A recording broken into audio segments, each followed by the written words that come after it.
All right, Kenton, thank you. Tonight, in a Target 8 investigation, a closer look at an Audrain County man facing 14 child sex felony charges on the state level and other charges on a federal level.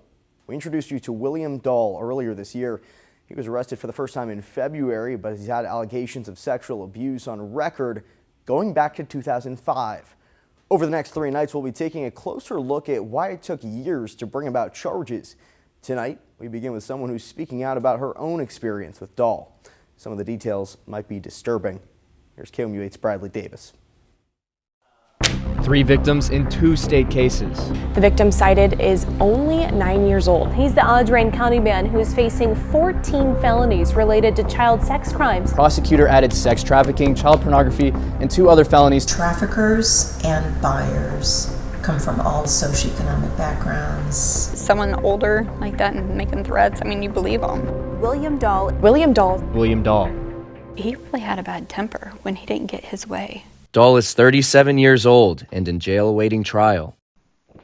Investigators accuse him in court documents of sexually exploiting a 16-year-old by touching and sexting them in fall of 2020, kidnapping and molesting a 12-year-old on New Year's Eve 2020, and having a 9-year-old sexually trafficked to him between March 2018 and January 2021. What you are seeing now is a small portion of the details investigators found when interviewing confidential child victims, labeled CCVs.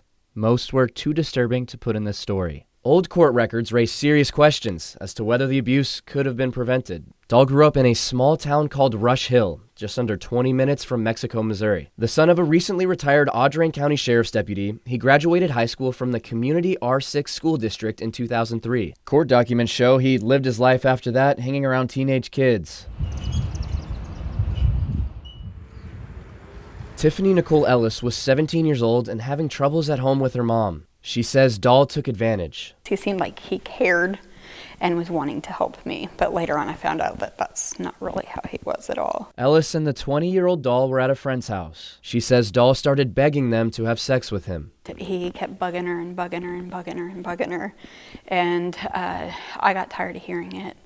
And it doesn't make sense now, but at that time, I mean, I was young, it did make sense to me. And he asked if I would, and I did, so he would shut up. She says what happened next was terrifying. I told him I wanted to quit, I didn't want to do it.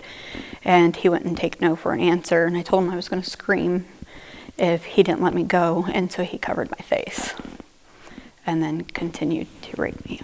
She says he began stalking her wherever she went. I think that was one of the worst things, because it was like you couldn't get over anything.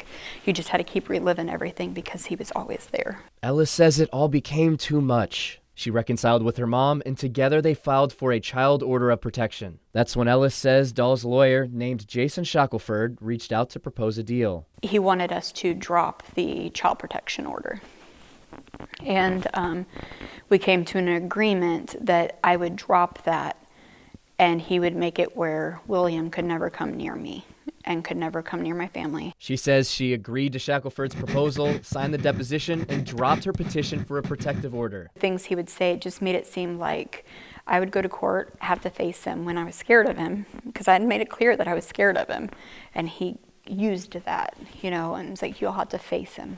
You'll have to see him. You'll have to talk about everything in front of everyone, in front of him. Tomorrow, Target 8 tells you why this shouldn't have been allowed to happen. Bradley Davis, Target 8, Mexico. Bradley Davis reporting for KOMU 8 News there. We reached out to attorney Jason Shackelford. He told us he couldn't comment on the case. Tomorrow, a legal expert shows us what missteps were taken in the legal system that helped Dahl stay out of criminal databases. We have a comprehensive look at some of the charges against Dahl right now on our website over at KOMU.com.